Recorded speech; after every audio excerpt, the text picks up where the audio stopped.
It's Therese Skelly of happyinbusiness.com and welcome to video 2. I hope you liked the first one. So today, this video, I'm going to show you some of the hidden places that the pattern of not owning your value is showing up for you. Because again, it's easy to point to money. It's easy to say, you're not owning your value, so you can't charge more. But I'm going to show you 5 or 6 or 7 places that this pattern is possibly alive in you, because I want you to go, I got to do something about this. Because if you don't own your value, so many things happen. 1, you don't create the money you want, create the lifestyle you want, or create the difference you want in people's lives. 2, you don't get your good work out in the world. And I don't know if that means anything to you, but that means a lot to me. But if you're not owning it, you're not able to share it and do probably what you're here to do. 3, you're not being as good of a role model to your children and the people in your life that need you to step up and play big and use all the gifts you have. So the stakes are kind of high. You ready? Okay. Owning your value. Here's another place that you're gonna maybe go, I can't believe that's part of it too. How many times do you say, oh, I'm sorry, I'm sorry, I'm sorry, I'm sorry? Now, obviously if you hurt somebody or hit somebody or do something silly, you're gonna say you're sorry. But I want you to notice how many times, this one caught me. I was at a retreat recently, and I just, truthfully, I got busted on so many, oh, I'm sorry that happened, I'm sorry, I'm sorry, I'm so sorry, I'm so sorry. Really? And for me, I had to look at that like, what am I apologizing for? I'm not doing anything wrong. So again, there's a healthy, reasonable, I'm sorry. But just notice, how many emails do you start with, oh, I'm sorry this happened, or I'm sorry I didn't get back with you, or I'm sorry, I'm sorry, I'm sorry, I'm so sorry, I'm so sorry. I don't know if men do that to the degree that women do, but I want you just to notice how many times you are either saying sorry or sort of putting yourself in a little bit of a one-down position. Okay, the second one. You're not owning your value if you don't have really big dreams. So I'm going to ask you that. What are the size of your dreams? Because there's a direct correlation with owning your value and how much you believe you can get. So if somebody says, what do you want? And you say, well, you know, it's good. I just want to be comfortable. It's good enough. I just want you to go a little deeper. Check in. Is it really because you just want this much? Or remember we talked in the first video, there's that thing under the surface that might be holding you back from just blowing the gates open. You know, at the end of the last video, I said, look at what you want to earn. See how uncomfortable that's going to make you. So in this one, I'm going to challenge you. Blow the doors off. What do you want? What would be ideal if you could really dream so big and deserve it, feel worthy of it? What would be different? Another place not owning value shows up is not being able to receive. Do you know those people? The ones that you say, can I buy a cup of coffee? That's hard to say. Cup of coffee? And they're like, oh, no. Well, how about I grab lunch? Oh, no, let me get the bill. Can I give you a ride? Nope. Are you one of those people? Where all you do is give? All you do is take care of people? See, a huge sign for not owning value is to not be able to allow people to nurture you, to take care of you. Let me just see if I can describe this. Very often there's an identity of, I'm only of value when I'm serving, working, helping, taking care of others. Just to be is not okay. And that's actually the fourth one. You don't stop. I deal with a lot of clients that were raised just very go. You don't, you work, it's Saturday, you do your chores. I don't have that issue. I could easily be a couch potato on Saturdays. But a lot of people have a really hard time. They are what they produce. They are how much they get done. And so stopping, just being, slowing down, that's hard. So again, that's another place this owning the value thing potentially could be showing up. Another one is you might not be able to say no. If you were programmed that in order to have people like you or to be thought of well, you have to always be of service and always be there for people, you might struggle with this one.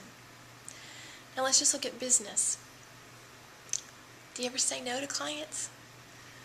I talk to people all the time, and this is a funny story. A client was sharing with me that one of her clients wanted her to work on a Saturday.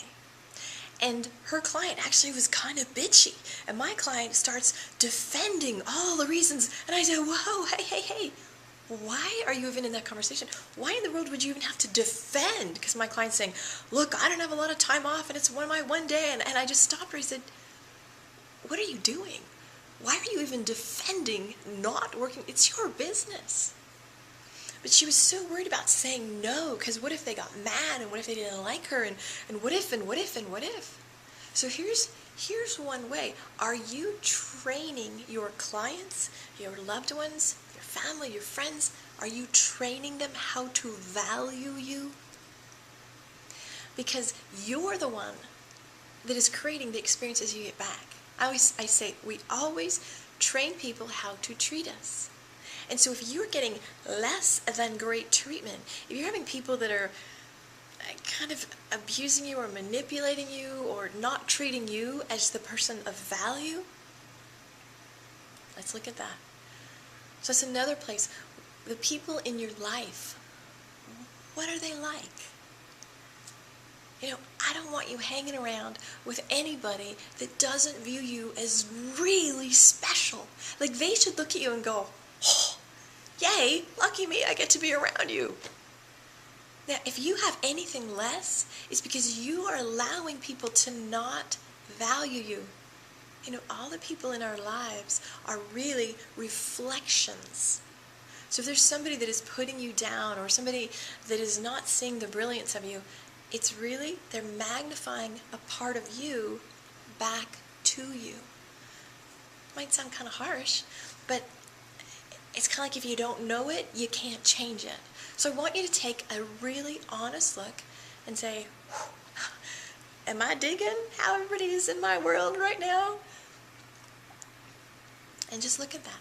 Now, I will say it's a lot harder because, maybe you've been in a relationship for 15 years and the last 3 you've really changed, but you have the patterns that are continuing. That can be a little bit of a challenge. But I want you to be thinking about, if I were a person of value, if I really owned my God-given gifts and who I was supposed to be in the world, would I allow that person to treat me that way? Very often, it's not even the persons. Maybe it's ourselves. I always would say, would you talk to your child the way you're talking to yourself? Would you put poison in your mouth because you're putting poison in your head? And maybe you're not that harsh with yourself. But I want you to, here's my coaching assignment, I want you to follow yourself around for a week and notice the self-talk. One of my colleagues, I used to bust her all the time. She'd say, I'm so stupid. I'm so stupid. And I'd be like, stop. That is so not loving to you. And I've done a lot of love and butt kicking to her, and she's now owning her value, and what a surprise. She's charging more money. What a surprise. She's getting more money. There's a correlation. When she was sitting here saying, I'm so stupid, I can't believe I screwed that up again, her money was shrinking. Crazy how that works. The final place that I want you to look around for value is your environment. Your environment. Where are you living? What are you wearing? What are you driving? The things around you. So there's the environment of the people around you, but there's also the environment of the surroundings that you are living in. So a few years ago, I had this fabulous coach, and he had me make a stand, okay? And my stand was, I am a woman of extraordinary value. Yay, right? That was pretty cool. So he said, close your eyes and just say that, and it kind of had me feel into that. And then I opened my eyes and I looked around and I noticed My windowsill was chipped, and the walls, the paint was a little funky, and the carpet was funky, and I just went, oh good God, this house does not reflect a woman of extraordinary value. Kind of pissed me off. So I went about changing it. So that's the standard. So if you were a person that held yourself with such value, such esteem, and I'm not talking arrogance. Please hear me. This is not about, I'm so much better. No. It's not about that kind of a one-up position. It's just about owning the gifts that God gave you and the brilliance that you are. Owning the place in you that says, yeah, you deserve to be here. You are special and magical. You have a right to be here. Just owning that. Look around and say, does this place represent that? Does this shirt represent that? Do these friends represent that? Do these clients represent that? Because it's many layers. You know, we work on the inside. Last time I talked about the conflicting intentions, and now we're kind of going out and saying, where are the other places it shows up? So the work for you this time is to do this. Look at, where is your value leaking? Where are you settling for less than? Where are you not stepping up and saying, yeah, no, I'm not going to tolerate that because I value myself. It all comes from us. So if you value yourself, everything will change. So one more video, and in that video we're going to get to some solutions. I'm going to show you how to do some testing and how to do some clearing, because that's the key. So again, I'm so happy you're here. Thank you so much for the privilege of your time and allowing me to share this with you. It's Therese Skelly of Happy in Business, and here's to your big value. Mwah. Bye now.